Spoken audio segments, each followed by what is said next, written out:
This is from Tiffany, a family member of mine, my sister actually. So I wasn't going to say it's my sister, but this, I just said, let me say this from my sister.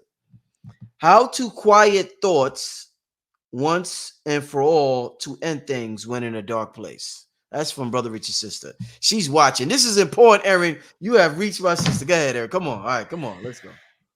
Okay.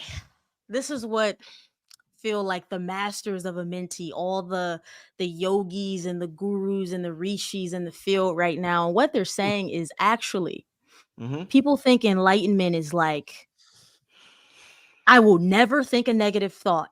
But what actually Hmm. happens is a negative thought can come by and I will observe it with no judgment or attachment. And then I am truly free. So, for your sister, what I would recommend is a begin with a daily meditation practice, 15 minutes. That's it. And then you're going to start to calibrate. Now, the thing when we first start meditating, I don't know if she's already meditating, the thoughts will actually get louder. But I want you to try building up to a place where the thought is there, but you don't even respond to it. You're like, okay, so what? It's there. And then it loses its grip. And then you enter that 0 point, and then you will have more positive thoughts dominantly. So the goal is not to eradicate all negative thoughts, guys. It's to dominantly have positive thoughts, or more like usually have positive thoughts. But negative thoughts are a part of the journey and it's a part of your mastery. Indeed, indeed. Yeah, my sister text. I like that. She said, "I like that." Yeah, okay. No, that was like I said. You give amazing, amazing answers. That's Thank why I you. knew this topic would be great. Um, do you trust your thoughts, Aaron? Whether they're good or bad, do you trust them or they're just like whatever? Mm. They be like, Aaron, you could be Well, a billionaire. Do you trust them or you just like whatever? It's just a thought. I'm gonna keep. yeah. I mean, it's a little bit different for me because source is like in my head 24/7. So I hold that frequency of source as my metric. If it doesn't feel like that, then I know maybe it's my ego or it's something energetically in the field or like something trying to come in or whatever the case may be. So find something that you hold as your like something that you can really trust. Like if it feels like this, or if it makes me feel like this, then I can trust it. But if it doesn't, even if I'm like questioning it, then something's out of alignment. Now, this is something that happens to me a lot and a lot more recently is the frequency is blended. It's like so blended where I'm like, I don't know. And it could just be maybe a decision I have to make or something I'm getting like a psychic download on, but I'm like, I just don't know. But where I am now is if I don't know, that still means that it's not aligned. Mm-hmm, mm-hmm. Because when it comes from source, it's a full body yes, it's a heart expander, it's a soul uplifter. If it does not feel like that, it's a no. Mm-hmm. Aaron, so I've heard you, Dr. Phil Valentine, as well as many others say two things that seem to, I don't know if contradict themselves is the word, but y'all talk about being observant to your thoughts. And I practice that and it helps a lot. Being observing my thoughts and not being attached to my thoughts. But Aaron, once that thought comes by, let's say my son walks by the room and he got a smile on his face. I'm no longer the observer of the thought. Oh, I'm fully entrenched in that thought. I love that boy to death. He smiled. I'm engaged in that thought. And I love it. I become one with that thought. So Mhm, y'all tell us, mhm. be observant, but you all also tell us love is the only law, the only rule of the universe.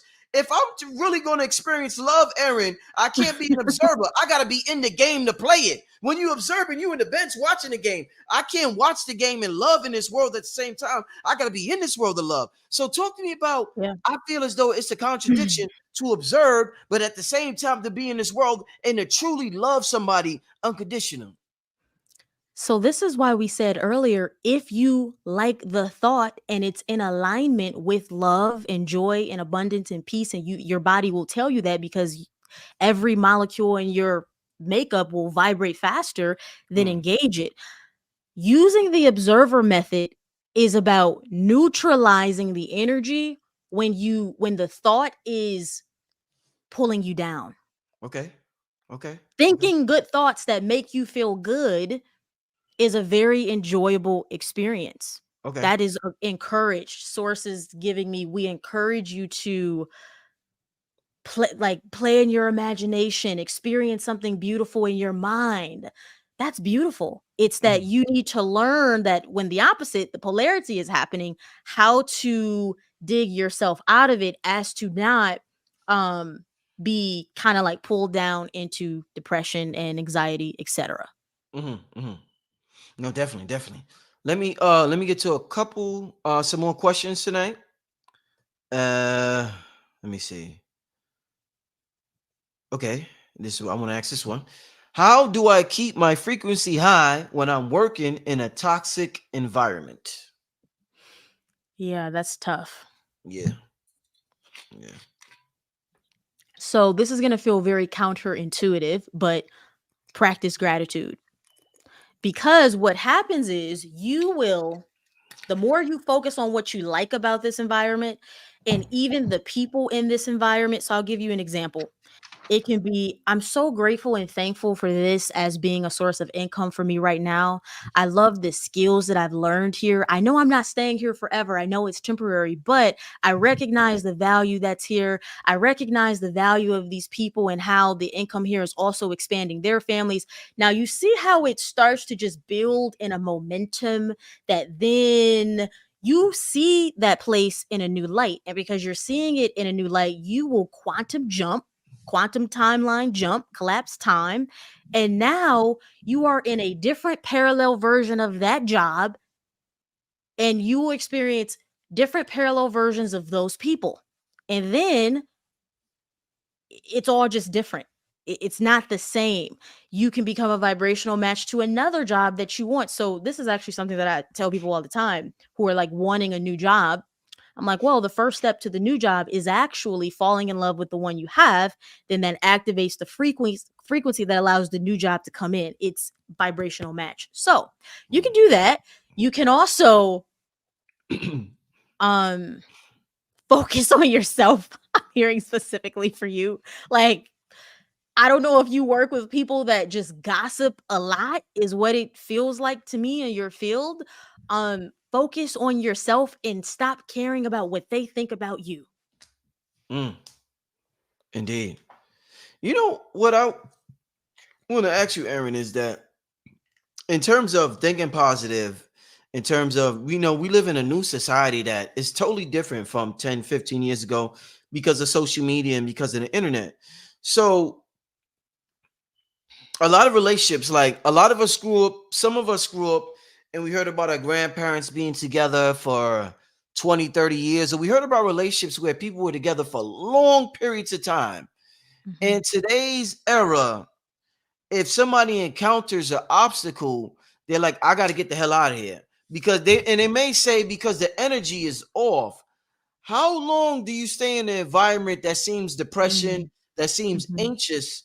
Um, because it seems like we just not having it no more in this new generation, but the old generation. And we're wondering why relationships don't last. But I'm trying to figure out, is being in a long relationship and dealing with toxicity better than just always bailing out a relationship and never experiencing a relationship at all? So talk to me about this new age, this new era where anytime they encounter a problem, it seems they get the hell out of Dodge versus dealing with toxicity over what mhm. we call toxicity, because all marriages, relationships have problems, but dealing with problems for, let's say, 3 5, say you beefing with your man Erin for 5 years.